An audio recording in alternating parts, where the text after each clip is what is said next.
ताणं नमो सिद्धाणं नमो आयर्याणं नमो अध्यायाणं नमो लोये सवसाहुणम्।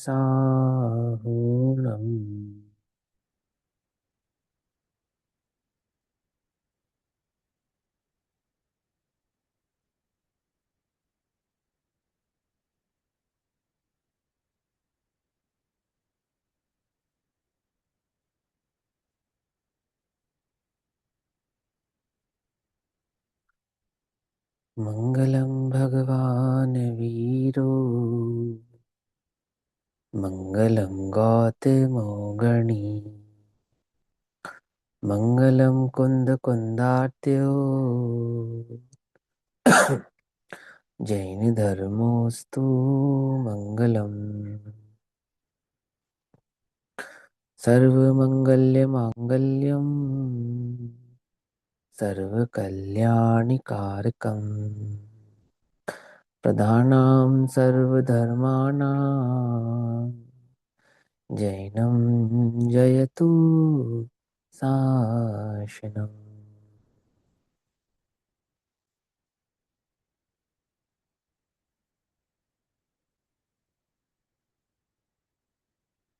सर्वव्यापीकचिद्रूप स्वरूपाय परात्मने सोपलब्धिप्रसिद्धाय ज्ञानानन्दात्मने नमः।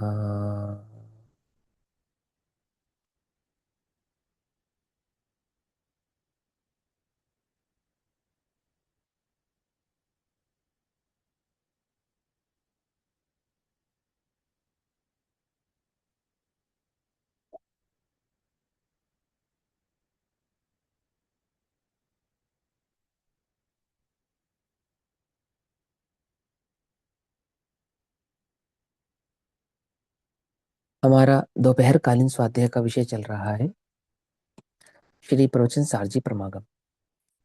श्री प्रवचन सारजी प्रमागम का स्वाध्याय हम सभी आचार्य अमृत चंद्र देव द्वारा रचित तत्व प्रदीपिका तथा आचार्य जयसेन देव द्वारा रचित तात्पर्य वृत्ति टीका के आधार से कर रहे हैं। भाव चल रहा है ज्ञेय तत्व प्रज्ञापन महाअधिकार, जिसके अंतर्गत द्रव्य सामान्य प्रज्ञापन की चर्चा चल रही है। ज्ञेय तत्व प्रज्ञापन महाअधिकार 3 भागों में विभाजित है, जिसमें जो पहला भाग है द्रव्य सामान्य प्रज्ञापन, उसकी अंतिम गाथा ये 126 नंबर के रूप में हम पढ़ रहे हैं। ठीक, ये समझो कि प्रवचन सार जी का जो संपूर्ण हृदय है ना, हृदय, वो ये ज्ञान सामान्य प्रज्ञापन अधिकार ही है, ऐसा समझो आप। ठीक है ना। जैसे शरीर के आंगों पांग में हृदय तो एक ही है अपने पास, ऐसा एक हृदय के रूप में ये सबसे इंपॉर्टेंट अधिकार है, जिसको 126 नंबर की गाथा पे आचार्य देव यहाँ पर पूर्ण कर रहे हैं। 126 नंबर की गाथा पढ़ते हैं, 344 नंबर का पेज। यहाँ क्या कहते हैं, यहाँ यह समझाते हैं कि ये तत्व को प्राप्त आत्मा की शुद्धता से, अर्थात आत्मा ज्ञान स्वरूप भी है और आत्मा ज्ञेय स्वरूप भी है। ठीक है ना। वह आत्मा जब अपने आत्म स्वरूप को जानता है, अर्थात ज्ञेयत्व भाव को जानता है, प्रबली प्रकार से पहचानता है, समस्त ज्ञेयों को भी पहचानता है और उन सभी ज्ञेयों में अपने आत्म ज्ञेय भाव को भी भली प्रकार से जानता, पहचानता और समझता है, तो क्या होता है, तो उसे स्वानुभूति की प्राप्ति होती है, कर्म कलम का कलंक का अभाव होता है। ये बात समझाते हैं। कहते हैं अब इस प्रकार, किस प्रकार कि हमने 93 नंबर की गाथा से लेकर लगभग, है ना, और 125 नंबर की गाथा तक जो ज्ञेयों का स्वरूप समझा, जिसकी प्रतिज्ञा हमने वो 91 नंबर की गाथा में कही थी। ठीक है ना। 91 नंबर की गाथा में क्या कहा था कि जो श्रमण, श्रमण माने मुनि, मुनियों की बात नहीं, सभी जीवों की अपेक्षा से ये बात है, वो तो मुनियों की अपेक्षा से समझा रहे हैं, क्योंकि स्वयं भी मुनि है और उनको जिनको वो उपदेश दे रहे हैं वे भी मुनि है। ठीक है ना। तो 91 नंबर की गाथा में वहां जब ये कहा था कि यदि तत्व नहीं समझोगे तो मुनि नहीं हो, मतलब क्या हुआ कि इस लोक में लोक की अपेक्षा से सर्वोत्तम पर्याय और पर्याय की सार्थकता का यदि कोई स्वरूप है तो वो श्रमण का स्वरूप है, मुनि का स्वरूप है। चारों ही गतियों में इस लोक के अंतर जो सर्वोत्तम पर्याय की प्राप्ति का स्वरूप है, पर्याय अवस्था है, वो तो मुनि की है। लेकिन सुनो, इतना सर्वोत्तम पद ग्रहण करके भी निरर्थक है यदि तत्व का स्वरूप तुम जानते नहीं हो। तुम्हें पद मिल गया तो तुम्हारा कल्याण हो जाएगा, ऐसा नहीं है। देवों को तो असंयम है, नारकी तो चौथे गुण स्थान से ऊपर जाते नहीं, नारकी है पंचम गुण स्थान वृत्ति से ऊपर, त्रियंच और स्त्रियां जाती नहीं। मनुष्य गति के पुरुषों में भी कर्म क्षेत्र के कुछ मनुष्य संयम आदि भाव धारण करने की सामर्थ्य और शक्ति रखते हैं। ऐसे सामर्थ्य और शक्ति रखने वाला मनुष्य होकर भी तूने अधिक से अधिक मुनि धर्म तो अंगीकार कर लिया, लेकिन यदि तूने तत्व का स्वरूप नहीं समझा तो इतना उत्कृष्ट पद अधिकार करने का भी कोई लाभ तुझे होने वाला नहीं है ना। वो जो धर्म का मूल मर्म है, ये मार्ग है मुनि धर्म।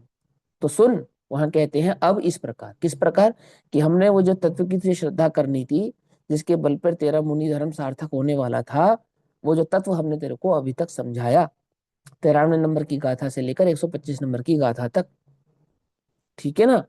क्या समझाया? इस प्रकार ज्ञेय तत्व को प्राप्त आत्मा की शुद्धता से, निश्चय से ज्ञान तत्व की शुद्धि होने पर, ज्ञेय तत्व को समझने पर क्या होता है? निश्चय से ज्ञान तत्व की शुद्धि होती है, यानी ज्ञान निर्मल होता है, ज्ञान सम्यक भाव को प्राप्त होता है और शुद्ध आत्म तत्व की उपलब्धि होती है। जब ज्ञान निर्मल होता है तो क्या होता है कि ज्ञान निर्मल नहीं होता, निर्मल आत्म तत्व ही प्राप्त हो जाता है, अर्थात अनुभूति होती है। अनुभूति सम्यक ज्ञान में होती है, समझना ध्यान से, उल्टा नहीं पकड़ना कि भैया ज्ञान सम्यक तो सम्यक दर्शन होने के पश्चात, आत्मानुभूति होने के पश्चात होता है, कि नाम सम्यक भले ही पश्चात पाता हो, मतलब अनुभव होने के बाद ही ज्ञान को सम्यक ऐसी उपाधि प्राप्त होती हो, परंतु वह ज्ञान सम्यक पहले होता है।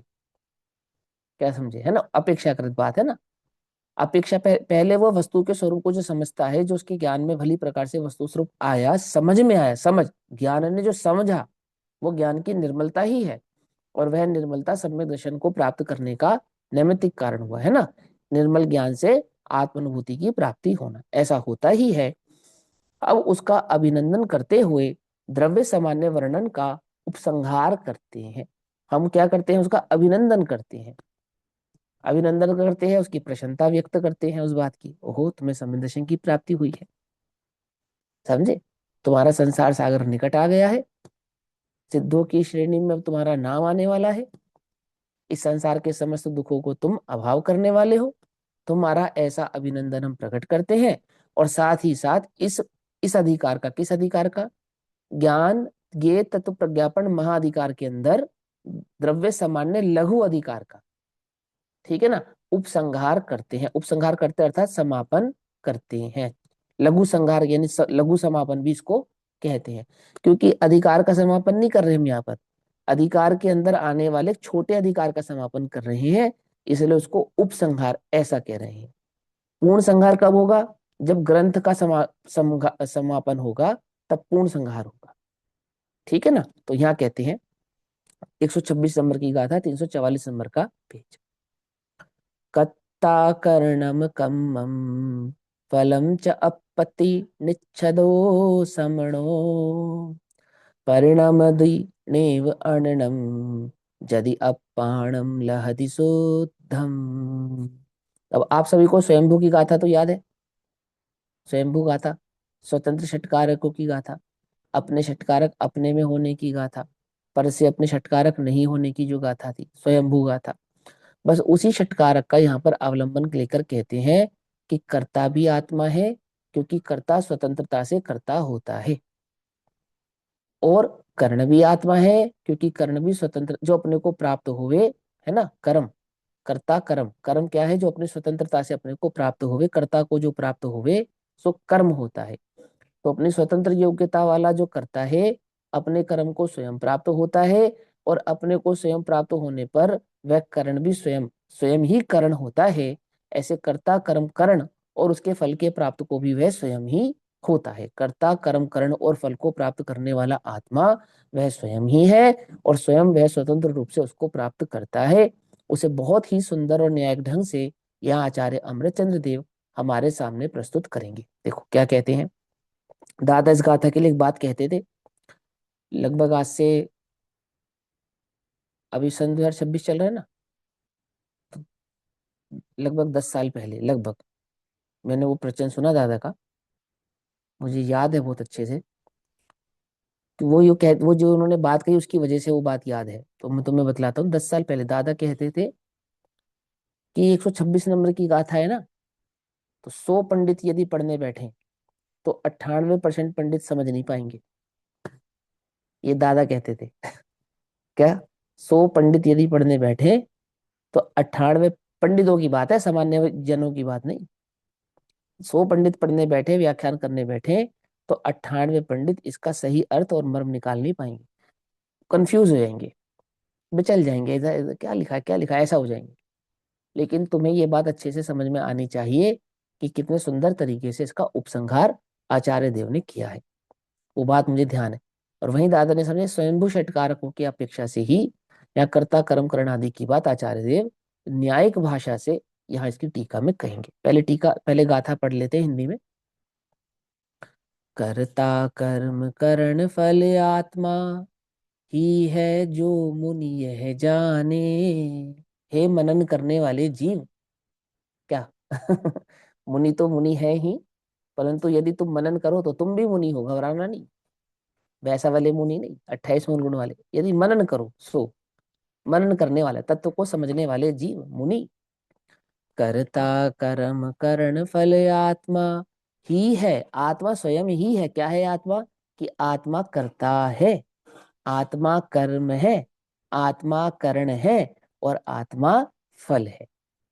ऐसा कर्ता कर्म करण फल आत्मा ही है जो मुनि यह जाने। अन्य रूप परिणमित न हो वह शुद्ध आत्मा प्राप्त करे। वह अन्य रूप परिणमित क्यों होगा? अर्थात वह पर द्रव्य का कर्ता कर्म करण फल को प्राप्त क्यों करेगा? पकड़ में ही मत। अर्थात वह पर द्रव्य का कर्ता क्यों बनेगा, अन्य रूप क्यों होगा? आत्मा को छोड़कर, आत्म भाव को छोड़कर अन्य भाव रूप वह परिणमित क्यों होगा, ऐसा कह रहे हैं।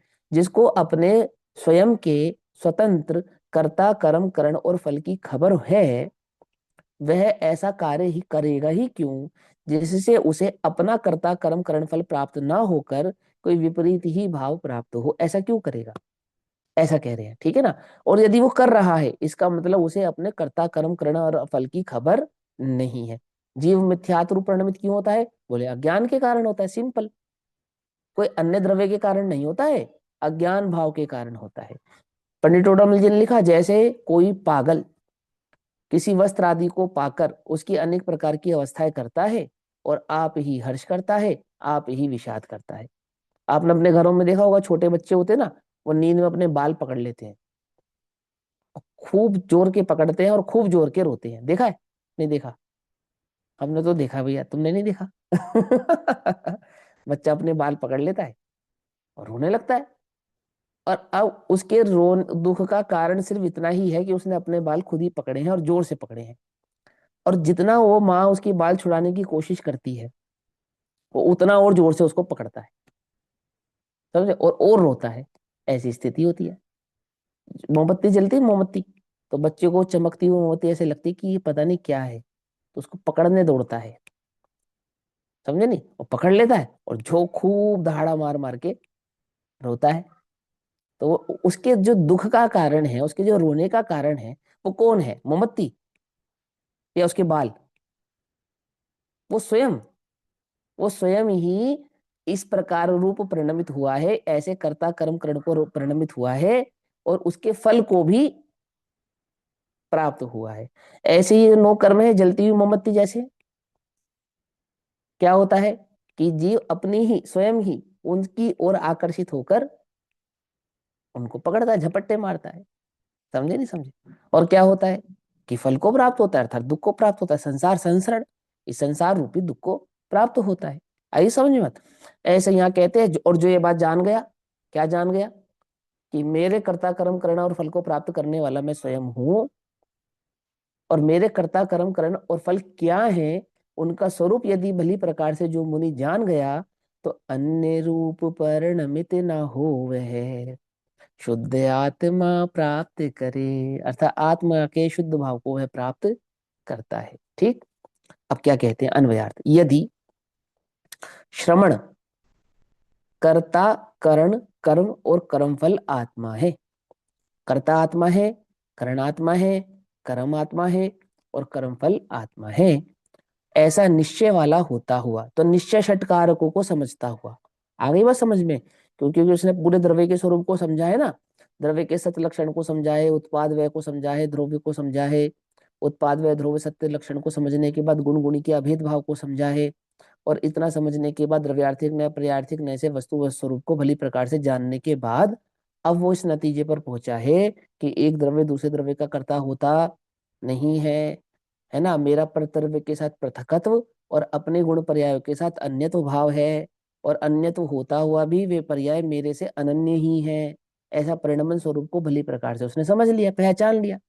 तो अब क्या कर रहा है वो, कि अब वह निश्चय वाला होता हुआ, अर्थात निश्चय से अपने कर्ता कर्म करण अधिकरण आदि को पहचानने वाला होने पर क्या हुआ, अन्य रूप परिणमित नहीं होता।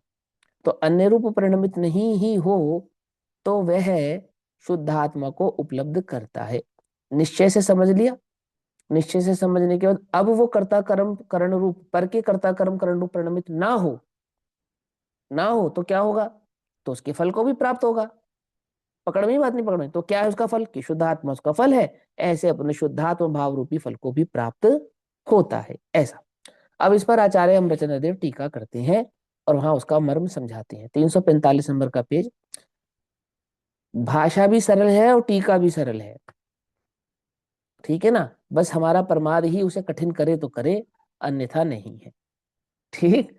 देखो क्या कहते हैं जो पुरुष, जो स्त्रियां और जो बच्चे, ठीक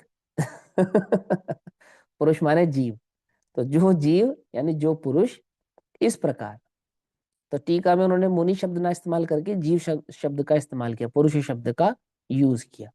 तो क्यों किया, क्योंकि बात सिर्फ श्रमण या मुनि के लिए नहीं है, वो तो गाथा का लालित्य ऐसा है कि उसमें मुनि शब्द आचार्य कुंद कुंद देव ने प्रयोग किया, क्योंकि वे मुक्ति के मार्ग पर आरूढ़ उन मुनियों के लिए ही वे उपदेश भाव से लिख रहे हैं, इसलिए।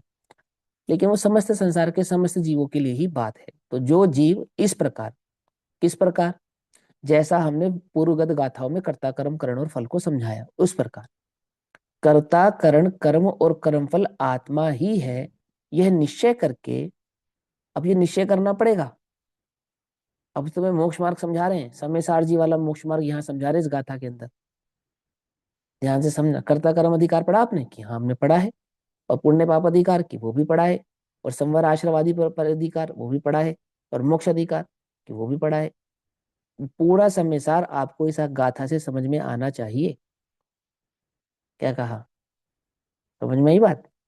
जिस जीव ने ये भली प्रकार से निश्चय कर लिया, क्या निश्चय कर लिया, कर्ता कर्म करण और कर्म फल का स्वरूप क्या है, ये भली प्रकार से समझ लिया, तो ऐसा निश्चय करके वास्तव में, वास्तव में यानी निश्चय से भी कह सकते हैं वस्तु का स्वरूप ऐसा है, ऐसे वस्तु स्वरूप को भली प्रकार से समझने से पर द्रव्य रूप परिणमित नहीं होता।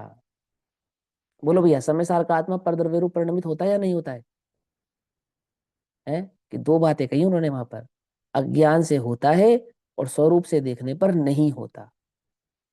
वही शैली यहाँ है कि जिसने अपने निश्चय षटकारकों को भली प्रकार से समझ लिया, जिसमें मूल कारक कौन से हैं, कर्ता करण, कर्ता कर्म करण और फल, ये मूल है। कर्ता कर्म करण के बाद क्या है, वो फल, फल कारक नहीं होता, लेकिन कारक की प्राप्ति का रिजल्ट है वो, कारक के समझने का फल है वो, रिजल्ट है वो, उसने भली प्रकार से समझ लिया। तो वो क्या करता है कि पर द्रव्य रूप परिणमित नहीं होता, अर्थात पर द्रव्य में एकत्व ममत्व कर्तत्व और भोक्तत्व बुद्धि धारण नहीं करता। अब जैसे प्रवचन सारजी में लिखा पर द्रव्य रूप परिणमित नहीं होता, तो इसी बात को समय सारजी में कैसे लिखेंगे कि पर द्रव्य की एकत्व ममत्व कर्तत्व और भोक्तत्व बुद्धि को धारण नहीं करता। ये यहाँ का जो परिणमित है, वहां का एकत्व ममत्व कर्तत्व और भोक्तत्व बुद्धि भाव है। पकड़ में ही बात, कोई मुश्किल तो नहीं है ना। आगे सुनो, वही पुरुष फिर वही जीव, जिसका परद्रव्य के साथ संपर्क रुक गया है। कैसे संपर्क रुका? कि संपर्क जैसे था वैसे रुक गया। अज्ञान का संपर्क था, अज्ञान छूट गया तो संपर्क रुक गया। पकड़ में बात? संपर्क कैसे रुकेगा? कि आना जाना तो था ही नहीं, सिर्फ मानना भर था। क्या मानना भर था? कि मैं तेरा तू मेरी, समझे? और वो जो मानना भर था वो छूट गया, तो वो जो संपर्क हो रहा था वो संपर्क छूट गया। और जिसकी पर्याय द्रव्य के भीतर प्रलीन हो गई है। क्या कहा? कि जो संपर्क छूटा, तो संपर्क छूटने पर क्या हुआ? कि अब वो जो पर के संपर्क से अशुद्ध पर्याय प्रकट हो रही थी, वो परिशुद्ध वो अशुद्ध पर्याय क्या हो गई? कि प्रलय को प्राप्त हो गई। प्रलीन यानी प्रलय को प्राप्त हो गई, प्रलय को प्राप्त हो गई यानी नष्ट को प्राप्त हो गई, यानी द्रव्य में वापस समाहित हो गई, ऐसा। प्रलीन हो गई, प्रलय हो गई, ऐसा आप जो भी उसका अर्थ निकालना चाहो, ठीक है ना? तो क्या हुआ? और जिसकी पर्याय द्रव्य के भीतर प्रलीन हो गई है, ऐसे शुद्धात्मा को उपलब्ध करता है। अब क्या अर्थ हुआ इसका? देखो, बहुत सीधी सी बात समझाता हूँ। इसमें आपको प्रवचन सार और समय सार दोनों नजर आएंगे। अब मैं आपको समय सार नहीं पढ़ाना चाह रहा, लेकिन मैं चाहता हूं कि आपकी दृष्टिकोण आपका ऐसा निर्मल हो, इसके लिए मैं उसको ऐसा यहाँ पर कहता हूँ। देखो, तो शुरू की 2 लाइनें तो हमें समझ में आ गई ना, कि वो जो कर्ता कर्म करण फल प्राप्त करता है उसको समझता है, तो वो पर के साथ परिणमित नहीं होता। तो पर से परिणमित क्या नहीं होता? एकत्व ममत्व कर्तव्य भोक्तव्य बुद्धि को छोड़ देता है। फिर क्या होता है? फिर उसका पर द्रव्य के साथ जो संपर्क था, पुद्गल द्रव्य के साथ जो संपर्क था, वो संपर्क उसका छूट गया। तो संपर्क छूटने पर क्या हुआ? कि पर्याय प्रलीन हो गई, द्रव्य के भीतर प्रलीन हो गई और शुद्धात्मा को उपलब्ध करता है। अब इसके 2 साधारण अर्थ है। पहला साधारण अर्थ है कि अशुद्ध पर्याय तो प्रलीन हो गई और आत्मभाव की प्राप्ति हो गई, यानी आत्मा का अनुभव प्रकट हो गया। एक तो सिंपल है, मुश्किल तो नहीं है ना। लेकिन एक और बात समझो, कि उसकी पर्याय दृष्टि छूट गई और द्रव्य दृष्टि हो गई। क्या क्या अर्थ है इसका? इसी बात को समय सार में कहेंगे तो कैसे कहेंगे? कि पर्याय दृष्टि तो छूट गई, प्रलीन हो गई, माने पर्यायों की जो दृष्टि थी वो तो अस्त हो गई, और जो ध्रुव की दृष्टि थी वो मुख्य हो गई। आई बात समझ में? तो देखो क्या लिखा, जिसकी पर्याय द्रव्य के भीतर प्रलीन हो गई और ऐसे शुद्धात्मा को उपलब्ध करता है। कैसे शुद्धात्मा को?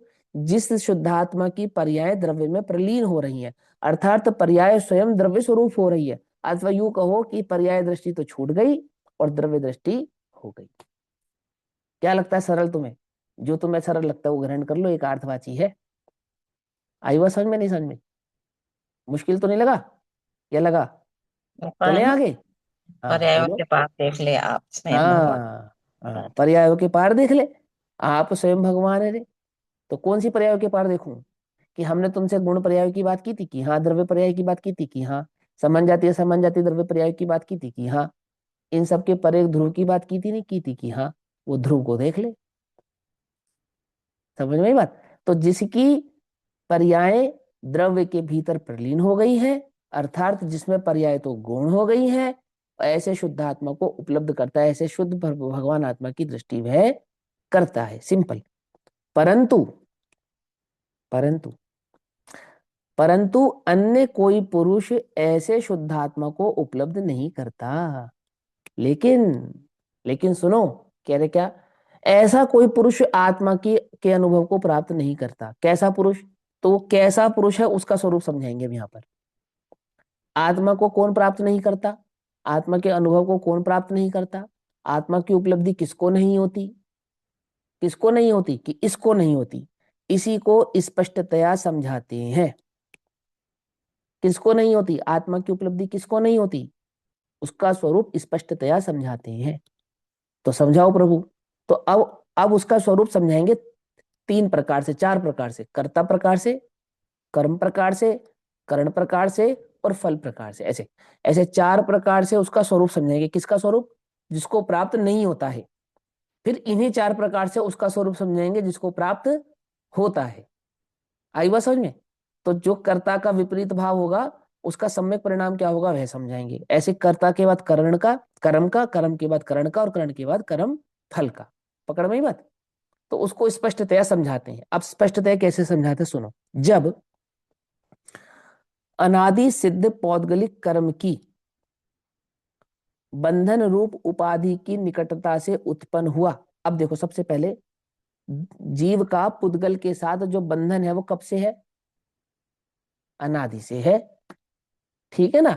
तो द्रव्य कर्मों के साथ मिला हुआ इस जीव का स्वरूप, जैसे तिल में तेल, आगी है पखान माही, है ना, याद है ना? तो आग का और क्या नाम है, पत्थर का, तिल का और तेल का, दूध का और पानी का, और हेम का खानी में, यानी कि खदान की मिट्टी के साथ अनादि का संबंध है। ऐसा ही इस जीव का कर्मों के साथ अनादि संबंध है। ये बात हमने सिद्ध की थी, तो मैं बात समझाई थी कि हाँ, आपने हमें समझाई थी। तो वो जो अनादि सिद्ध संबंध है ना पौद्गलिक द्रव्य कर्म के साथ, किसका? जीव का। ऐसे अनादि मिथ्या दृष्टि या अज्ञानी जीव का जो स्वरूप है। तो देखो, जब अनादि सिद्ध पौद्गलिक कर्म के बंधन रूप उपाधि की निकटता से उत्पन्न हुए, क्या उत्पन्न हुए? उपराग, उपराग माने भाव, भाव कर्म, उपराग के द्वारा जिसकी स्वपरिणति रंजित थी, अर्थात जिसका स्वयं का परिणाम मलिन था, जिसका स्वयं का परिणाम कैसा था? भाव कर्म युक्त था। भाव कर्म क्यों था? क्योंकि द्रव्य कर्म का उदय था, और वो द्रव्य कर्म का उदय और यहाँ भाव कर्म का होना कैसा था? कि वो अनादि सिद्ध पद्धति के कारण था। वो हमने भली प्रकार से तुम्हें समझाया था कि हाँ था। ऐसा मैं, ऐसा मैं, जब ऐसा था ना तो मैं कैसा था? आचार्य अमृतचंद्र क्या कह रहे हैं? जब ऐसा था तो मैं कैसा था? ऐसा मैं कैसा था? कि वो अनादि कर्म की युक्तता के कारण मेरे परिणामों में भी मलिनता थी। वो जो अवस्था थी, तो उस अवस्था में क्या हुआ? जवा कुसुम की निकटता से उत्पन्न हुए। ये जवा कुसुम क्या होता है? एक लाल रंग का 3 पंखुड़ियों वाला फूल होता है। तुम देखोगे, वो 12 मासी होता है, वो 12 महीने उगता है। इसके कारण भी उसको जवा कहते हैं, क्योंकि वो कभी हमेशा ही आता ना, जवा, समझ गए ना? वो हमेशा ही रहता है, 12 महीने उगता है, लाल रंग का एक फूल होता है। गुड़हल भी कहते हैं उसको, गुड़हल, गुड़हल का फूल। ठीक है ना? उसको कहते हैं जवा कुसुम, कुसुम माने फूल। तो जवा कुसुम की निकटता से उत्पन्न हुए उपराग अर्थात लालिमा से जिसकी स्वपरिणति रंजित अर्थात रंगी हुई हो, ऐसे स्फटिक मणि की भांति। कुछ याद आ रहा है? ये उदाहरण कहाँ है? कहाँ है ना, समय सारजी में भी। हाँ। और ऐसा ही एक और उदाहरण अपने प्रवचन सार में पीछे भी गया, लेकिन तब उन्होंने दूध और नीलमणि का उदाहरण दिया था वहां पर। दिया था ना, इंद्र दूध और नील नीलमणि। नीलमणि हाँ, इंद्र नीलमणि हाँ, वो और इंद्र नीलमणि है ना, इंद्र नीलमणि का, वो नीलमणि का और दूध का संयोग। और ये स्फटिक मणि और जवा कुसुम का, तो उन्होंने कहा कि जैसे मान के चलो कि स्फटिक मणि होती है। बोले हाँ होती है। इसे लाल कर दिखाएं? यहाँ दिखाओ। तो ये देखो, हमने ये जवा कुसुम लगाया, और देखो इसके पास रखते ही ये मणि लाल दिखने लगी। तो कहते हैं कि ये मणि को लाल किसने किया? कि जवा कुसुम ने किया, किया या नहीं किया है? अब ये भेद ज्ञान की दृष्टि यहाँ समझाएंगे आपको कि भाई ये बात तो पक्की है कि स्फटिक लाल हुआ, लेकिन स्फटिक लाल जवा कुसुम के कारण नहीं हुआ। क्यों? यदि जवा कुसुम स्फटिक को लाल कर सकता है तो किसी को भी लाल कर सकता है। तुम कांच को लाल करके दिखाओ, तुम पत्थर को लाल करके दिखाओ, तुम अन्य एक साधारण मणि को लाल कर दिखाओ, तो उसको तो नहीं करेगा। इससे क्या सिद्ध हुआ? कि ये बात तो पक्की है कि जवा कुसुम के निमित्त से हुई, परंतु जवा कुसुम उसका कर्ता नहीं है। स्फटिक अपनी योग्यता से, उसका जो कर्तापना है, स्वतंत्र, पकड़ में, बात नहीं पकड़ में, स्फटिक का अपना स्वतंत्र कर्तापना ऐसा है कि वो जवा कुसुम के संयोग से उस लाल रूप अपने भाव को परिणमित करे। ऐसे ही द्रव्य कर्म के संयोग से आत्मा स्वयं, स्वयं कर्तापने को प्राप्त होता है, स्वयं, कर्म के कारण नहीं। जैसे जवा कुसुम के निमित्त से, जवा कुसुम के निमित्त से स्फटिक मणि लाल होता हुआ दिखाई देने पर भी स्फटिक मणि अपनी योग्यता से उस लाल भाव को प्राप्त हुआ है। यदि हम उसका कर्ता स्वतंत्र रूप से जवा कुसुम को कहें, तो जवा कुसुम इस दुनिया में फिर किसी को भी लाल करने की योग्यता वाला होना चाहिए। वो मिट्टी के कण को भी लाल करे, वो कांच के कण को भी लाल करे, वो अन्य मणियों को भी लाल करे, वो स्फटिक को ही लाल क्यों करता है, अन्य को लाल क्यों नहीं करता है? इसका मतलब लाल होने की जो असली ताकत है, असली कर्तापना है, वो किसका है? वो मणि का, स्फटिक मणि का अपना निजी, अपना स्वयं है। लेकिन ये बात पक्की है क्या, कि जवा कुसुम की सत्ता से प्रतिबद्ध होकर करता है क्या? किंतु पर सत्ता में प्रतिबद्ध। पकड़ में ही बात। कैसा हूं मैं, कैसा है मेरा स्वरूप, कि स्फटिक मणि जैसा निर्मल हूं, किंतु पर सत्ता से प्रतिबद्ध होता हूं, तो लाल भी प्रकाशित होता हूं, लाल रूप से भी परिणमित होता हूं। और मेरे उस परिणमन का कर्ता कौन है? जवा कुसुम नहीं, मैं स्वयं हूं। समझ में ही बात नहीं समझ में ही? क्या स्वभाव तो स्वभाव है ही, विभाव भी मेरा ही स्वभाव है। ऐसा मतलब मैं ही उसका करता हूं, मैंने तो किया ही नहीं, ऐसा नहीं। जवा कुसुम मैंने नहीं किया, जवा कुसुम का कर्ता मैं नहीं हूं, लेकिन स्फटिक में जो लालिमा आई है, उस लालिमा का कर्ता तो स्फटिक स्वयं ही है। ऐसा कह, तो ये गाथा समझा दे उदाहरण के माध्यम से समझना। यहाँ कहते हैं, जिसकी स्वपरिणति रंजित विकृत मलिन थी, ऐसा मैं। जिसकी स्वपरिणति, मेरी अपनी परिणति रंजित थी, मलिन थी, ऐसा मैं कैसा था? जैसे जवा कुसुम की निकटता से स्फटिक मणि का योग। जवा कुसुम की निकटता से उत्पन्न हुए उपराग यानी लालिमा से जिसकी स्वपरिणति रंजित रंगी हुई हो, ऐसे स्फटिक मणि की भांति। जवा कुसुम के योग संयोग से जिसकी स्वपरिणति कैसी हो गई? जैसे जवा कुसुम का रंग था, वैसे ही रंग रूप परिणमित हो गई, उस स्फटिक मणि की भांति मेरी अवस्था थी। ऐसा पर के द्वारा आरोपित। फिर कहते हैं, पर के द्वारा आरोपित। आरोपित माने आरोप मात्र जिस पे लगाया है, कार्य करता नहीं है वो। आरोपित विकार वाला होने से संसारी था। अर्थात जवा कुसुम की निकटता संबंध धारण करने के कारण जैसे वो स्फटिक लालिमा भाव को धारण कर रहा था, ऐसे ही पर के द्वारा आरोपित विकार वाला होने से संसारी था। तब भी, तब भी उस अज्ञान दशा में भी, जब जब कुसुम की संगति से स्फटिक लाल दिख रहा था, उस समय भी स्फटिक कैसा था? है कि स्फटिक तो निर्मल ही था। ऐसा ही था ना। जब इंद्र नीलमणि दूध में पड़ी थी, तो दूध कैसा दिख रहा था? कि नीला दिख रहा था। लेकिन दूध कैसा था? कि बोले सफेद था, सफेद। समझ में बात नहीं समझ में? ऐसे ही, लेकिन लेकिन उस समय भी अज्ञान दशा में भी वास्तव में मेरा कोई भी संबंध नहीं था। किसके साथ? उस जवा कुसुम के साथ। जैसे स्फटिक का कोई संबंध नहीं है, जैसे इंद्र नीलमणि के साथ दूध का कोई संबंध नहीं है, उसी प्रकार उस विकार रूप परिणमित होने पर भी वास्तव में उन द्रव्य कर्मों के साथ, नो कर्मों के साथ, संसार के साथ मेरा कोई संबंध नहीं था। जब मुझे ये बात नहीं पता थी ना कि मैं शरीर नहीं हूं, तब भी मेरा इस शरीर के साथ कोई संबंध नहीं था। जब मुझे ये बात पता नहीं थी कि ये संसार मेरा स्वरूप नहीं है, तब भी इस संसार के साथ मेरा कोई संबंध नहीं था। अभी तुम्हें लग रहा है ना कि तुम्हारा कितनों के साथ संबंध है ना? लेकिन अब भी तुम्हारा वास्तव में किसी के साथ कोई संबंध नहीं है। जग में जिसको निज कहता मैं, वह छोड़ मुझे चल देता है।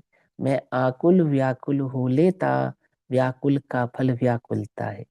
किंतु मैं शांत निराकुल चेतन हूँ, है मुक्ति रमा सहचर मेरी।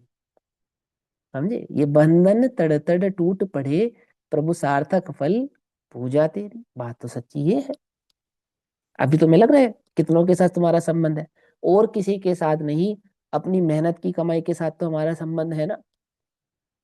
है कि तुझे जिसके साथ अभी अपना संबंध भाषित हो रहा है, और ना सही जगत में किसी के साथ, इस देह के साथ तो भाषित ही हो रहा है ना।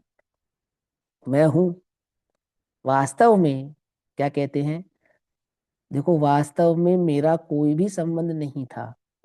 जब मुझे नहीं पता है ना, तब भी मेरा कोई संबंध नहीं है इसके साथ। देखो क्या लिखा है, तब भी मैं अकेला ही करता था। अकेला करता था माने स्वतंत्र करता था, अर्थात मैं ही था जो अपने अज्ञान से इनके साथ संबंध जोड़े बैठा था, ऐसा।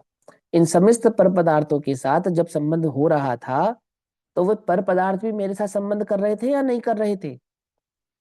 कि नहीं, मैं ही अकेला था, मैं ही अकेला मूर्ख था कि इनके साथ संबंध कर रहा था, ऐसा। आ रही बात समझ में नहीं आ रही? जैसा तुम कह रहे हो ना, शरीर में मैं, ऐसा शरीर नहीं बोल रहा कि मैं जीव, मैं जीव, मैं जीव, वो नहीं कह रहा। उसे तो पता है कि मैं पुद्गल हूँ, पता है इन सेंस, अर्थात वो तो जड़ है, पर वह तुम्हारे साथ संबंध स्थापित करता नहीं। तू अकेला ही है। क्या कहा? तू अकेला ही है, किसका? अपने कर्तापने का तू अकेला ही कारण है। अपने अकेले कर्तापने का अकेला ही करता है। तब भी मैं अकेला ही करता था। क्या करता था? जब मैं अज्ञान करता था, तब भी मैं अकेला ही करता था। अब मैं ज्ञान स्वरूप रूप परिणमित हुआ हूं, अभी मैं अकेला ही परिणमित हुआ हूं। समझ नहीं बात, या नहीं समझ में है? तब भी मैं अकेला ही करता था, क्योंकि मैं अकेला ही उपरुक्त, उपरुक्त मतलब जैसा ऊपर समझा है ना, उपरक्त, चैतन्य स्वरूप स्वभाव से स्वतंत्र। भैया, वो हाँ शायद उपरक्त लिखा हुआ है यहाँ पर मेरे पास, हाँ उपरक्त हाँ, वो कोई, उपरुक्त। हाँ हाँ, उपरोक्त और अपरोक्त एक ही बात है, कोई बात नहीं। उपरोक्त माने उसके साथ जुड़ा हुआ, या जैसा अभी आपको हम स्वरूप समझा रहे हैं, उप माने जुड़ना, रक्त माने अनुरक्त, ऐसा। तो कहते क्योंकि मैं अकेला ही उपरक्त, अकेला ही उपरक्त माने अपने चैतन्य स्वभाव से जुड़ा हुआ, जैसा चैतन्य का स्वरूप हमने पहले आपको समझाया, ऐसा ही चैतन्य मेरा स्वरूप। तो कहते हैं तब भी मैं अकेला ही करता था। क्यों? क्योंकि मैं अकेला ही कैसा हूं? उपरक्त चैतन्य रूप स्वभाव से स्वतंत्र, अर्थात स्वाधीनतया करता था। कर्ता की क्या परिभाषा है? जो स्वाधीनता से करे सो कर्ता। ये है परिभाषा कर्ता की, है ना? तो उन्होंने कहा मैं पहले भी करता था। बोले पहले कैसे करता था? कि जब मैं मलिन भाव रूप परिणमित होता था, तो उस मलिन भाव रूप पर परिणति का मैं ही करता था। अब जो मैं मलिन भाव रूप परिणमित नहीं होऊंगा, तो उस मलिन भाव रूप परिणति नहीं होने का कर्ता भी मैं ही होऊंगा। जैसे वीतराग परिणति का कर्ता मैं स्वतंत्र रूप से हूं, ऐसे ही अज्ञान रूप परिणति का कर्ता भी मैं स्वतंत्र रूप से ही था। जब मैं अज्ञानी था, कैसा अज्ञानी था? जैसा वो कुसुम डाट के साथ स्फटिक का स्वरूप हुआ, ऐसा ही पर संयोग के साथ मैंने सबको अपना एकत्व ममत्व कर्तव्य भोक्तव्य बुद्धि को धारण किया।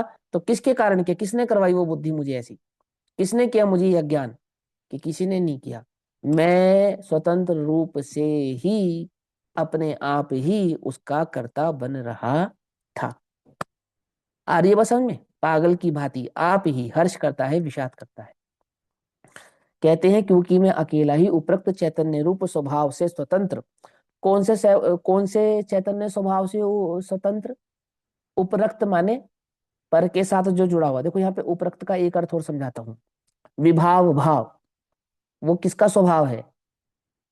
कि जो उस विभाव का करता है उसी का स्वभाव है। क्या समझे? स्वभाव, स्वभाव तो मेरा स्वभाव है ही, उसका करता तो मैं हूं ही, परंतु वो जो विभाव भाव है, वो भी मेरा स्वभाव है, और उस स्वभाव का कर्ता भी स्वतंत्र रूप से मैं ही हूं, ऐसा। इसीलिए स्वतंत्र रूप से उस विभाव के फल को भी मैं ही प्राप्त करता हूं, और इसीलिए स्वतंत्र रूप से उस स्वभाव के फल को भी मैं ही प्राप्त करता हूं। आ रही है बात समझ में? मुश्किल तो नहीं है कुछ। ध्यान से समझना, ये प्राण है, प्राण बिल्कुल। और ये बिल्कुल एज इट इज, यही भाव आप समय सारजी में भी पढ़ेंगे, बिल्कुल एज इट इज। देखो यहाँ क्या कहते हैं, यहाँ कहते हैं अकेला ही उपरक्त चैतन्य रूप स्वभाव से स्वतंत्र। चैतन्य रूप स्वभाव से स्वतंत्र, चैतन्य का स्वभाव समझा रहे हैं उसको, किसको? उस विभाव भाव को, उस विभाव को चैतन्य का स्वभाव कह रहे हैं। ऐसा आचार्य कुंदकुंदेव और आचार्य अमरचंद्र देव स्वयं अपनी टीका में पीछे सिद्ध कर कर आए हैं। स्वभाव स्वभाव और एक विभाव स्वभाव, ठीक है ना? तो क्या कहते हैं? उपरुक्त चैतन्य रूप स्वभाव से स्वतंत्र, अर्थात स्वाधीनतया करता था। किसका? वो विभाव भाव का। मैं अकेला ही करण था। क्या कहा? करण किसको कहते हैं? जो अपने कार्य को प्राप्त हो तो करण, है ना। मैं अकेला ही करण था क्योंकि मैं अकेला ही उन उस विपरीत स्वभाव के द्वारा, उपरोक्त स्वभाव के द्वारा, यानी कि वो विभाव स्वभाव के द्वारा साधकतम उत्कृष्ट साधन था। क्योंकि कारण ही मैं था ना, कर्ता के कर्म को प्राप्त क्यों हो रहा था? क्योंकि उसका कारण भी स्वतंत्र रूप से मैं स्वयं ही था। ऐसा, मैं अकेला ही कर्म था क्योंकि मैं अकेला ही उपरोक्त चैतन्य रूप परिणमित होने से स्वभाव के कारण आत्मा से प्राप्य था। मैं कर्म क्यों था? तो कर्म की परिभाषा बताई। कर्म की परिभाषा क्या होती है? जो स्वतंत्र रूप से अपने भाव को प्राप्त हो उसे कर्म कहते हैं। तो यहाँ पे उन्होंने बोला कि मैं अकेला ही कर्म था। तो मैं अकेला ही कर्म क्यों था? कर्ता तो मैं अकेला था ही, जो स्वतंत्रता से करे सो उसको कर्ता कहते हैं। और जो कर्म को प्राप्त हो तो उसको कर्म, जो कर्ता को प्राप्त हो उसे कर्म कहते हैं। क्योंकि मैं करता था तो उसके कर्म को प्राप्त करने वाला भी मैं ही हुआ। तो उन्होंने कहा मैं ही कर्म था। क्यों? क्योंकि मैं अकेला ही उपरोक्त चैतन्य स्वरूप परिणमित होने के स्वभाव के कारण। तो कौन से उपरोक्त चैतन्य स्वरूप परिणाम के कारण? जैसे वो डाट के साथ मणि का उपरक्तपना हुआ, ऐसे ही अपने अज्ञान रूप परिणमित होने के कारण, होने के स्वभाव के कारण आत्मा से प्राप्य था। मतलब वह भी मेरा स्वभाव था जिसको मैं प्राप्त हुआ था। और मैं ही अकेला ही सुख से विपरीत लक्षण वाले दुख नामक कर्म फल था। सुख से विपरीत लक्षण वाला, दुख से विपरीत लक्षण वाला जो सुख है, जिस फल की मुझे प्राप्ति हुई, वो फल भी मैं स्वयं ही था, जो कि उपरोक्त चैतन्य रूप परिणमित होने के स्वभाव से उत्पन्न किया जाता था। इतनी बात समझ में आ गई? आ गई। अब ये आपकी टीका पूरी हो गई। यहाँ पर क्या कहा? यहाँ क्या हो गई? टीका पूरी हो गई। अब इसका विपरीत भाव समझाएंगे। जो आपने को टीका बोली इसी को बिल्कुल मिरर इमेज नीचे डालेंगे। लेकिन जहां पे उसको विकार का कर्ता कह रहे थे, यहाँ उसको स्वभाव का कर्ता कहेंगे। ठीक। देखो अब यहाँ कहते हैं उसी प्रकार। अब तुमने समझा, विकार आदि का कर्ता मैं स्वयं था, मैं कर्म था, मैं करता था, मैं कर्म था, मैं करण था और मैं फल था। और इस सब का पीछे का कारण कौन था? कि कोई अन्य तो था ही नहीं, मैं स्वयं ही था। किसी अन्य के कारण नहीं हो रहा था। एकत्व ममत्व कर्तव्य भोक्तव्य बुद्धि रूप परिणमित होने का कर्ता कर्म करण आदि का भाव मैं था, और उसके फल को प्राप्त करने वाला भी मैं था। तो मैं था जो दुखी था, मैं था जो संसार में भटक रहा था, मैं था जो 4 गति 84 लाख योनियों के दुखों को भोग रहा था। अब मैं ही हूं जो अपने निर्मल सुख को भोगूंगा। मैं ही हूं जो एकत्व ममत्व कर्तव्य भोक्तव्य बुद्धि के अभाव रूप करके उसे सम्यक दर्शन ज्ञान चारित्र रूप एकता को प्राप्त करूंगा। मैं ही हूं जो अनंत सुख अनंत दर्शन अनंत वीर्य भाव को प्रकट करेगा, अर्थात उस वीतराग प्रणति को प्रकट करेगा। मैं ही हूं। किसके कारण करूंगा? जैसे संसार अवस्था किसी के कारण नहीं हुई थी, वैसे ही मेरी मुक्त अवस्था भी किसी के कारण नहीं होगी। संसार अवस्था का कारण भी मैं था, तो मुक्त अवस्था का कारण भी मैं ही हूं। ऐसा समझाएंगे।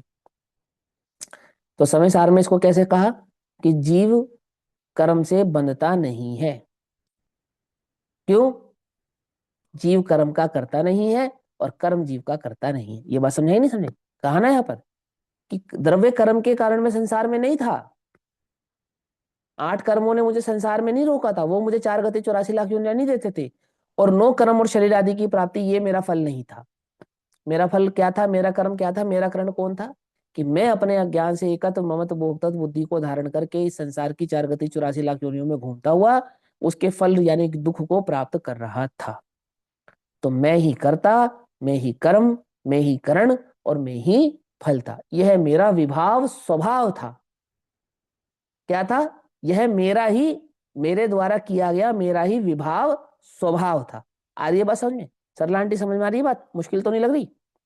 अब क्या कह रहे हैं? हिमांशु भैया अपने मन से तो नहीं कह रहे हैं? हाँ, ये इधर लिखा ना, इधर आचार्य देव कह रहे हैं ऐसा। हमें बात समझ में आनी चाहिए बिल्कुल। देखो आगे क्या कहा। और अब क्या? अब मैं आचार्य अमरचंद्र देव ये घोषणा करता हूं कि मैंने स्वभाव भाव को प्राप्त किया है? है ना? प्रत्येक ज्ञानी के लिए कह रहे हैं, प्रत्येक जीव के लिए कह रहे हैं।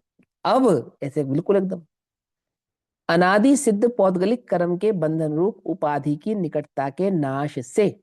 तो अनादि सिद्ध पौद्गलिक कर्म की बंधन रूप उपाधि की निकटता का नाश कैसे किया?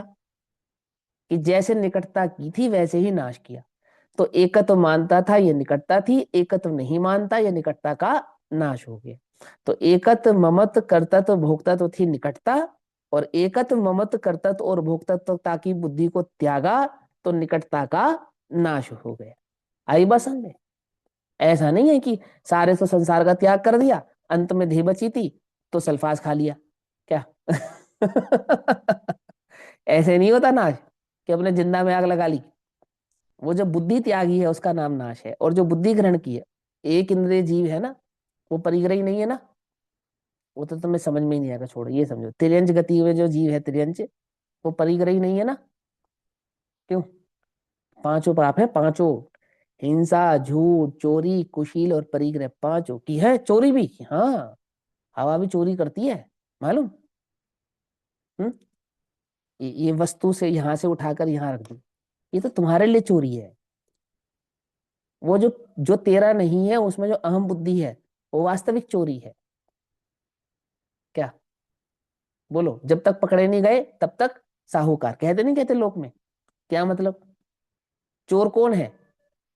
चोर वो नहीं है जिसने कुछ चुरा लिया है, ये तो लोक की परिभाषा है। जिसे चुराने की बुद्धि है वो चोर है। समझ में आती है बात? नहीं, हमें तुम्हारी बुद्धि का ज्ञात हो जाए कि तुम्हारी चुराने की बुद्धि, तुम्हारी मतलब किसी की, लेकिन उस कभी पकड़ा नहीं गया। वो आज तक कोई इल्जाम नहीं लगा पाया कि उसने चोरी की है। बोले तुम विश्वास करोगे या नहीं करोगे उस पर कि भाई साहब मेरा रिकॉर्ड देख लो आप, मैं कभी पकड़ा ही नहीं गया, मैंने कभी चोरी की ही नहीं है। बताओ जगत में कोई सिद्ध कर दे मैंने चोरी किया।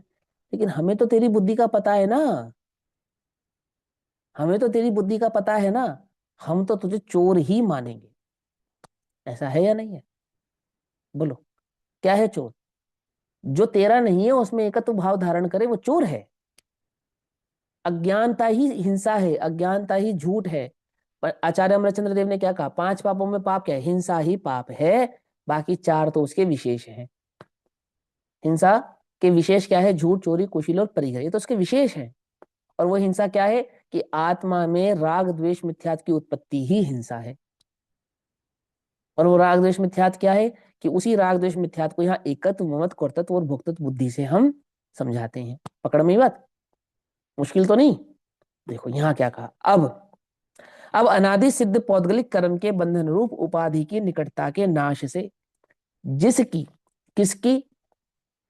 जिसने उस वस्तु स्वरूप को भली प्रकार से समझा है उसकी, और मैंने समझा है तो मेरी।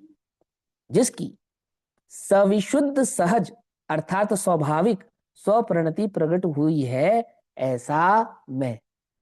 जब मैं अज्ञानी था ऐसा मैं, जब ऐसा था मैं, जब ऐसा था, और अब जब मैं ऐसा हूं। अब कैसा हूं? कि तब भी उन परिणामों का कर्ता कर्म करण और फल को प्राप्त करने वाला मैं ही था, और आज इन कर्ता कर्म करण आदि फल को, आदि भाव को प्राप्त करने वाला मैं ही हूं। वो मेरा विभाव स्वभाव था, और यह मेरा स्वभाव स्वभाव है? देखो, स्वाभाविक स्वपरिणति प्रकट हुई है, ऐसा मैं। तो वही उदाहरण जो ऊपर लिखा था वही नीचे लिखा। जवा कुसुम की निकटता के नाश से, अर्थात जब जवा कुसुम अलग कर दिया जाए, अब कैसा है कि अब तो स्फटिक स्फटिक ही है। तो अब वो जो द्रव्य कर्मों का जो संयोग है, जो भाव कर्म का मेरे साथ जो संयोग है, वो जवा कुसुम और स्फटिक मणि जैसा नहीं है कि ऐसे लगाया और ऐसे हटाया। वो तो एकत्व मानना था, और वो एकत्व मानना अब यहाँ नहीं है, वो तो ऐसा है बस। जैसे स्फटिक के सच्चे स्वरूप की खबर हो, वो जवा कुसुम के डांट लगने से स्फटिक को देखकर भ्रमित नहीं होता। क्यों भ्रमित नहीं होता? क्योंकि उसके उसके सच्चे स्वरूप की खबर है ना? ऐसा यहाँ कहते हैं। सविशुद्ध स्वाभाविक स्वप्रणति प्रकट हुई है, ऐसा मैं। ऐसा दम आना चाहिए, ऐसा मैं है कि आचार्य अमरचंद्र अपने मुंह से अपनी बड़ाई कर रहे हैं, ऐसा मैं। अरे हूं ना, पाप का कर्ता मैं था, तो वीतराग प्रणति का कर्ता मैं हूं, ऐसा दम है उसमें। रे कर्म अपने ठाट तू दिखाता है किसे, है दम इसमें। या नहीं है? प्रतिकूलताओं का भी भय दिखाता है किसे, किसे दिखा रहा है बता? जब तक मैं समझ रहा था, क्या समझ रहा था? कि द्रव्य कर्म का कर्ता मैं हूं, और द्रव्य कर्म के उदा का जो उदय है वो मेरा उदय है, तब तक तो मैं भयभीत था कर्म के उदय से। अब जो मुझे मालूम चला है कि द्रव्य कर्म का कर्ता मैं नहीं और द्रव्य कर्म मेरा कर्ता नहीं, मुझे मालूम चला कि मैं अपने अज्ञान से दुखी था और अपने अज्ञान को सुधार लूं तो सुखी हो जाऊंगा। देख, कर्म अपने ठाठ तू दिखाता है किसे? किसे डरा रहा है? अरे जो उदय में आ रहा है वो मेरा ही बांधा था ना, है? कि मेरा बांधा नहीं, मेरा अज्ञान था। उदय आता हो तो आओ, अब मैं अपने अज्ञान का नाश कर चुका हूं। कुछ बात समझ में आई नहीं? तुम्हें क्या समझा रहा हूँ? मुनिराजों को उदय आता है, कर्म का उदय, फिर क्या होता है? उपसर्ग होता है। फिर उस उपसर्ग में मुनिराज क्या विचार करते हैं? कि मेरे ही कर्म का उदय था, है? ऐसा इतना नहीं, बेकार विचार ऐसा नहीं मुनिराज विचार। करेंगे? हाँ। समझो ध्यान से। अभी तुम्हें को तो ये लगता है मेरे कर्म का उदय? इतना इतने थर्ड क्लास क्वालिटी का विचार मुनिराज करेंगे क्या? कि कैसी बात कर रहे हो, थर्ड क्लास क्वालिटी का विचार? आगम में लिखा है, हाँ लिखा है भैया, हमें भी पता है। खबर छह, खबर छह। खबर छह, हमें पता है क्या लिखा है। तो हम कह रहे हैं थर्ड क्वालिटी का विचार नहीं करते। कर्म का उदय और मुझे, अरे मैं तो अज्ञान से दुखी था, अज्ञान का भाव हो गया है, अब मैं दुखी नहीं। अपने ज्ञाता भगवान आत्मा का पोषण करते हैं, उसे पोसते हैं, उसका अनुभव करते हैं। समझे? ये कर्ता पर्ता का विचार नहीं करते। मैंने बांधा था इसलिए मेरे, अब भैया करे क्या, भोगने तो पड़ेगा ही। क्यों भोगना पड़ेगा? पर का भोगता मैं नहीं हूं, अज्ञान का भोगता था। अब मैं जो अज्ञान का त्याग करके बैठा हूं, ये पंडित ये समझ क्या कह रहे हैं अपने आचार्य ब्रह्मचंद्र देव। अब मैं वो जो स्वप्रणति से मैंने उसका संबंध त्यागा है, अब मैं एकदम, क्या समझे? अब मैं प्रकट हुई है ऐसा मैं कैसा हूं, अब मैं कैसा हूं? कि अब वो जो डांट वाला था ना स्फटिक मणि, वो डांट रहित हो गया है। ठीक है?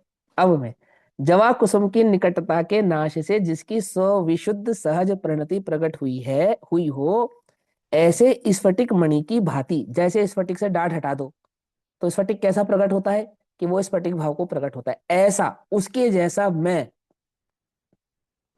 क्या हुआ? जिसका पर के द्वारा आरोपित विकार रुक गया है।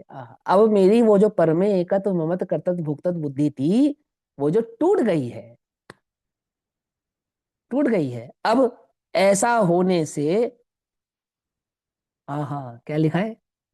ऐसा होने से एकांत मुमुक्षु हूं, अर्थात इस संसार में यदि कोई मुमुक्षु है, मोक्षार्थी है, तो वो मैं हूं। ऐसा एकांतता का मतलब समझ रहे हो? पूरे संसार में यदि कोई है तो वो मैं हूं, ऐसा कह रहे हैं। ऐसी बात कर रहे हो तो मान कषाय की बात है। 6 महीना 8 समय में 608 जीव होते हैं, ये अकेले अपने को कह रहे हैं? और आचार्य है तो संघ में सारे साधु नहीं होंगे, ये अकेले ही है बस? कि वो सब पर के खाते में चले गए? क्या कहा? सब पर के खाते में चले गए, सारे सम्यक दृष्टि पर के खाते में चले गए, सारे केवली पर के खाते में चले गए, सारे निकट भवि पर के खाते में चले गए, और सारे आचार्य पर के खाते में चले गए। कौन बचा? एक अकेला मैं। मैंने सारे संसार का कर्ता तो त्याग दिया ना।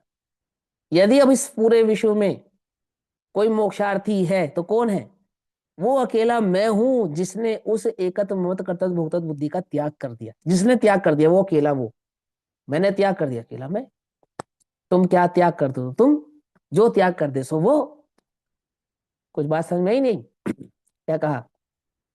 क्या कहा? ऐसा होने से एकांत, मैं मोक्ष अधिकार नियम हाँ सारजी में मैं हूं कहा। ना मोक्ष अधिकारी, हाँ नियम सारजी में। नियम सारजी में, समय सारजी में, अच्छा हाँ नियम सारजी में आता है, ये रहे हम मोक्ष अधिकारी, है ना? ये रहे हम मोक्ष अधिकारी। प्रवचन सार जी अच्छा, की है 200 नंबर की का। हाँ, प्रवचन सार में भी आएगी, और नियम दोनों। सार में भी ऐसी छटा है, समय सार में भी आता है, बहुत जगह आता है। यहाँ पे भी वही बात है ना। वो तो है ही ना, उसमें क्या है ना, ये खड़े हम मोक्ष अधिकारी। तो ये आचार्य कह रहे हैं यहाँ पे, ऐसा होने से एकांत मुमुक्षु हूँ। एकांत मुमुक्षु अर्थात केवल मोक्षार्थी यदि कोई है तो मैं हूँ, है ना? ये अभी भी अभी भी माने अभी इस समय भी, मुमुक्षु दशा में, ज्ञान दशा में भी वास्तव में मेरा कोई भी नहीं है। और अज्ञान दशा में था, मुझे जब खबर नहीं थी तब भी मेरा कोई नहीं था। जब मैं अकेला हूं तो मोक्षार्थी में अकेला ही हुआ ना। जब मेरा किसी के साथ कोई संबंध ही नहीं है। समझ में बात? यहाँ कोई डीएनए वाला सिस्टम तो है नहीं कि ब्लड ग्रुप मैच होगा या हमारा डीएनए मैच होगा, है कि अनंत सिद्धों का मैच तो होता है, लेकिन मोक्षार्थी एकता एकांतः ऐसा है। ज्ञान की अपेक्षा से सब समान होने पर भी स्वभाव की अपेक्षा से तो सब इंडिविजुअल एक एक एक ही है, किसी का किसी के साथ कोई संबंध नहीं। क्या कहते हैं? वास्तव में मेरा कोई भी नहीं है। अर्थात अब स्वाधीनतया करता हूं, मैं अकेला ही करण हूं, क्योंकि मैं अकेला ही सुविशुद्ध चैतन्य रूप स्वभाव से साधकतम हूं। अर्थात मैंने अपने आत्मा के साधकतम भाव को धारण किया है। मैं अकेला ही कर्म हूं, क्योंकि मैं अकेला ही सुविशुद्ध चैतन्य प्रणित रूप होने से स्वभाव के कारण आत्मा से प्राप्य हूं, और मैं अकेला ही अनाकुलता लक्षण वाला सुख नामक कर्म फल हूं। पकड़ में ही बात? माने द्रव्य कर्म, भाव कर्म, नो कर्म का कर्ता नहीं, अपने स्वभाव का कर्ता मैं हूं, विभाव रूप से भी और स्वभाव रूप से भी। कर्म ज्ञान चेतना, कर्म चेतना, कर्म फल चेतना, और वो उनके बीच का जो करण भाव है सो वह भी मैं स्वयं ही हूं, जो कि सुविशुद्ध चैतन्य रूप परिणमित होने से स्वभाव से उत्पन्न किया जाता है। कोई मुश्किल लगी बात? आसान है ना? अब आगे सुनो। इस प्रकार बंद मार्ग में तथा मोक्ष मार्ग में आत्मा अकेला ही है। समझे? इस संसार में तुम निगोद जाओगे, अकेले ही जाओगे। 4 गति 84 लाख योनियों में परिभ्रमण करोगे तो अकेले ही करोगे। चक्कर में मत आना किसके? वर्तमान योग के। कि वो 7 भव तक साथ रहे और 16 भव तक साथ रहे, और तुम्हें चक्कर में आ गए कि वो प्रति इंद्र और क्या नाम है वज्रजंग और श्रीमती का जीव कितने जन्मों जन्मों तक साथ रहा, और राम और सीता का जीव कितने जन्मों जन्मों तक साथ रहा, और वो देखो वो कमठ और पारसनाथ कितने जन्मों जन्मों तक साथ पैर बांधते रहे। चक्कर में मत आ जाना।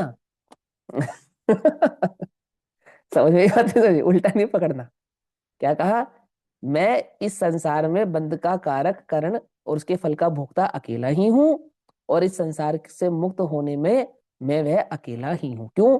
क्योंकि उसका कर्ता कर्म करण और फल को प्राप्त होने वाला मैं स्वयं ही हूं। किसके? संसार के भी और उस मुक्त भाव के होने के भी।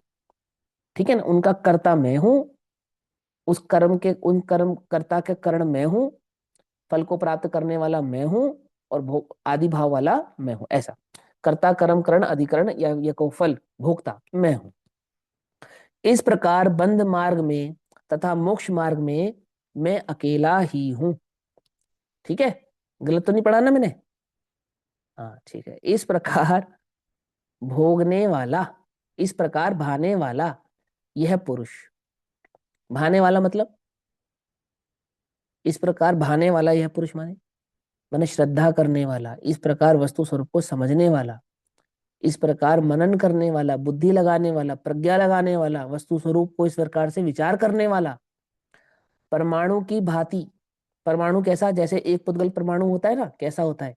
स्वतंत्र होता है, अकेला होता है ना, एक अकेला शुद्ध होता है, शुद्ध होता है।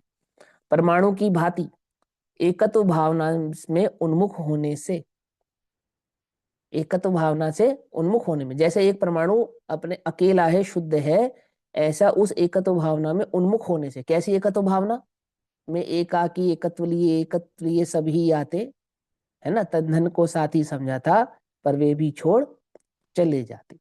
तो एकत्व भावना किस में बोली? बोले संसार में तो, मोक्ष मार्ग में तो है ही एकत्व, संसार में भी एकत्व है। अर्थात अपने अज्ञान का एकत्व भी तू स्वयं का धारण कर, और अपने ज्ञान स्वभाव का एकत्व भी तू स्वयं ही धारण कर। अज्ञान को त्यागने का एकमात्र उपाय यही है, क्योंकि ये सच्चाई है, ये मार्ग है, वस्तु का स्वरूप है। समझे? कौन है तुम्हारे दुख का कारण? हम्म? पड़ोसी, बीवी, बच्चे, भैया वो लिफाफा नहीं मिला था हमारे मन मुताबिक, इसलिए हमें हो गया दुख है। हम आ गए, हमें किसी ने पूछा ही नहीं, किसी ने हमारी खबर ही नहीं ली, इतना दुखी हो गए हम तो बस क्या बताएं। और वहां गए थे, वहां तो कोई व्यवस्था ही नहीं थी। तो कितनी स्थूल बात है, कितनी स्थूल बात है। समझ में आती है बात, नहीं समझ में आती? यदि इस संसार में मैं दुखी हो रहा हूं, तो उसका दुख का कारण अकेला मैं स्वयं ही हूं, क्योंकि उसका कर्ता कर्म करण आदि मैं भाव मैं ही हूं। तो फल को कौन भोगेगा? कि मैं ही भोगूंगा, है ना। एकत्व भावना से उन्मुख होने से, अर्थात एकत्व के भाने में तत्पर होने से उसे परद्रव्य रूप परिणति किंचित नहीं होती। अब उसने परद्रव्य की ओर देखना छोड़ दिया है। शरीर मेरे दुख का कारण नहीं है, मेरे सुख का कारण नहीं है, ऐसा जानकर अब उसने शरीर की ओर देखना छोड़ दिया है। और एकमात्र शरीर क्यों, जगत के समस्त परद्रव्यों की तरफ देखना छोड़ दिया है। और परमाणु की भांति जैसे एकत्व भाव से परिणमित परमाणु पर के साथ संग को प्राप्त नहीं होता, उसी प्रकार एकत्व को भाने वाला पुरुष पर के साथ संप्रत संयुक्त नहीं होता, अर्थात उस पर के साथ एकत्व ममत कर्तव्य भोक्तत्व बुद्धि को धारण नहीं करता। आइए बात समझे, परद्रव्य के साथ एकत्व बुद्धि त्यागने का अर्थ क्या है, मैं राग का करता नहीं हूं का अर्थ क्या है? आती है वह समझ में नहीं आती है? क्या अर्थ है उसका? कि राग हुआ तो मेरे अज्ञानता से हुआ, अब वो अज्ञानता नहीं करता है तो अपने शुद्ध स्वभाव की दृष्टि करता है, तो अब उसको खबर यो हो राग का मैं तो कितने भूल में था, कितने भूल में था। आती है वो समझ में? इसलिए परद्रव्य के साथ असंबद्धता के कारण, अर्थात कुछ भी संबंध नहीं होने के कारण, असंबद्धता कोई भी संबंध नहीं होने के कारण, इसलिए परद्रव्य के साथ असंबद्धता के कारण वह सुविशुद्ध होता है। सुविशुद्ध होता है यानी कि परिपूर्ण भाव से सुविशुद्ध सर्वशुद्ध भाव को प्राप्त होता है। और कर्ता करण कर्म तथा कर्म फल को आत्म रूप से भाता हुआ, अर्थात आप ही कर्ता, आप ही करण, आप ही कर्म और आप ही कर्म फल, इस रूप अपने आत्म भाव को भाता हुआ वह पुरुष पर्यायों से खंडित नहीं होता, संकीर्ण नहीं होता, अर्थात पर्याय दृष्टि नहीं करता। आई बात समझ में? दृष्टि के विषय में पर्याय शामिल नहीं है। कैसे शामिल नहीं है? कि वो पर्याय की दृष्टि नहीं करता, बस। पकड़ में बात, पर्याय की दृष्टि नहीं करना मतलब दृष्टि के विषय में पर्याय नहीं है। आ गई बात समझ में? आत्मा की दृष्टि करता है, द्रव स्वभाव की दृष्टि करता है, एकाति एकत्व भाव की दृष्टि करता है, अखंड भाव की दृष्टि करता है, अन्य और किसी भाव की दृष्टि करता नहीं है। न समान जाति पर्यायों की दृष्टि करता है, न असमान जाति पर्यायों की दृष्टि करता है, न इस संसार में किसी स्थूल सूक्ष्म पर्यायों की दृष्टि करता है। वह तो अपने एक चैतन्य ज्ञायक स्वभाव का ही भाव भाषण करता है। खंडित नहीं होता, खंडित नहीं होता अर्थात 4 गति 84 लाख योनियों की दृष्टि करता हुआ मैं सुखी दुखी मैं रंग कराओ, ऐसा खंडित नहीं होता। या अर्थ तो यहाँ ऐसा है, बाकी तो हमने डिटेल में आपको समझाया, ठीक है ना। मैंने कि अब मैं दुखी हो गया, अब मैं सुखी हो गया, अब मैं गरीब हो गया, अब मैं अमीर हो गया, अब मैं मोटा हो गया, अब मैं स्त्री हो गया, अब मैं पुरुष हो गया, ऐसा ऐसा खंडित नहीं होता। आ गई बात समझ में? मैंने पर्याय दृष्टि कर रहा था तो खंडित हो रहा था। जैसे तुम जवानी में क्या फील कर रहे थे कि हम तो अभी तो हम जवान है, और अब क्या महसूस करते हैं कि अब तो भैया जवानी के दिन चले गए, अब तो हमारे जाने के दिन आ गए। ऐसा ज्ञानी खंडित नहीं होता। समझे? खंडित आई बात समझ में नहीं आई? ऐसा खंडित नहीं होता, पर्याय बुद्धि में अहम भाव धारण करके खंडित नहीं होता। और इसलिए पर्यायों के द्वारा संकीर्ण ना होने से सब शुद्ध होता है, अर्थात उन समान जाति पर्यायों में जो एकत्व भाव धारण किया हुआ था, शरीर आदि पर्यायों में जो एकत्व भाव धारण किया हुआ था, वहां जो पर पदार्थ में एकत्व मत कर्तव्य भोक्तव्य बुद्धि से जो परिणमन होता था, उसे अपना परिणमन मान रहा था, उसका त्याग हो जाने से, वह छूट जाने से वह सविशुद्ध होता है। अब इस श्लोक के द्वारा इसी आशय को व्यक्त करके शुद्ध न्याय की महिमा की जाती है। अब शुद्ध न्याय की बात की जाती है। शुद्ध न्याय वो जो समय सार की मुख्य धारा है, वो जो दृष्टि के विषय की मुख्य धारा है, वो जो अपने एकत्व स्वभाव ध्रुव स्वभाव की दृष्टि की मुख्य धारा है, वो जो आत्मा का अनुभव करते समय पर द्रव्यों से दृष्टि हटाकर एक स्व द्रव्य पे दृष्टि लगाने की मुख्य धारा है, मुख्य धारा है, वो शुद्ध न्याय। अब हम उसकी महिमा प्रकट करते हैं, क्योंकि यहाँ हमने समस्त प्रभावों भावों से अपने एकत्व भाव को त्यागा है और अपने ही परिणामों के हम एकत्व कर्तव्य भोक्तव्य बुद्धि वाले हुए हैं। माने हम अपने ही परिणामों के कर्ता हुए हैं, अपने ही परिणामों को भोगने वाले हुए हैं, अपने ही परिणामों को हमने कर्म माना है और अपने ही परिणामों को हमने अब करण माना है। तो अब हम क्या करते हैं, इस श्लोक के द्वारा इसी आश्रय को, किस आश्रय को, वो जो हमने ऊपर व्यक्त किया कि अपने परिणाम के कर्ता हम स्वयं हैं, चाहे शुद्ध रूप से परिणमित हो चाहे अशुद्ध रूप से परिणमित हो। अविशुद्ध जाने आत्म को, अविशुद्धता को प्राप्त हो, और शुद्ध जाने आत्म को तो शुद्धता को प्राप्त हो। ये बात हमें जो भली प्रकार से खबर हो गई है, क्या अर्थ है उस बात का, क्या मर्म है उस बात का, तो उसकी महिमा प्रकट करने के लिए हम शुद्ध नय की महिमा यहाँ पर प्रकट करते हैं इस श्लोक के द्वारा। अब समय तो हो गया, तो श्लोक हम कल पढ़ेंगे, ठीक है ना। तब तक के लिए सभी को जय जिनेन्द्र। ओम नमः सिद्धेभ्यः।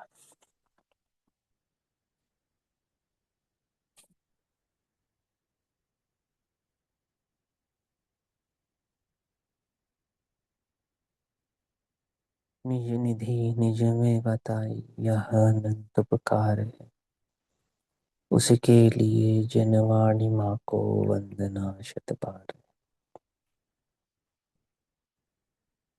नमो नमो नमो नमो।